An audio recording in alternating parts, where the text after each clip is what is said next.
Hello sa inyo mga tiyanak! Yaya ko nga si mama mag-bike ngayon. Hindi pa nga kami nakakalabas ng iskinita ay nagsira na nga yung bike ko.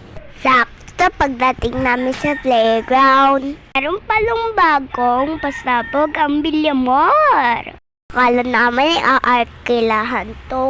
Yung pala, libreng-libre lang maglaro dito. Ano pa niintay natin? Tara na at mag-enjoy! Siyempre, safety first. Kailangan ng lipad at helmet. Para kung sakali matumba, ay safe tayo. Thank you po sa staff sa pag-help sa akin. At ayan, mamimili na tayo ng gusto nating bike. Walang ibang choices, kaya ito na lang munang arrange. At sobrang happy ko mga tiyanak. Kahit nasira man yung bike ko, buti na lang may paganti yung Bilyamor. Sobrang enjoy mga tiyanak. At maiiwasan ang mag-cellphone ng mag-cellphone. Kasi may mga gantong activity. Buti na lang day off ni mama. At may time kami para mag-bonding. Yung kasi ang pinaka-favorite ko. Yung mag-bonding kami ng family.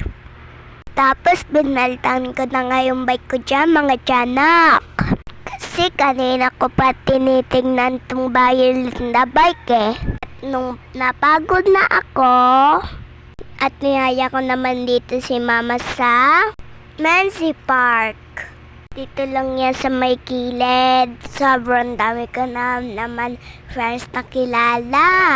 Nag-try nga ako sa may swing. Grabe, parang Paris ni Diwata. Overload! At naghanap pa nga ka ng ibang paglalaruan.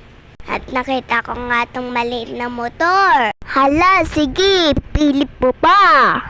Kahit ang laki-laki mo na para sa motor. At nakakita ako na flower, binigay ko kay mama. Niyaya na nga ako ni mama umuwi. Kasi umilit pa ako ng 10 minutes. At niyaya ka ng isa kong friend. At pagkatapos nito, nabudol ko na naman si mama ko neto. Tamang merienda lang para pag uwi, matutulog na. Bye-bye!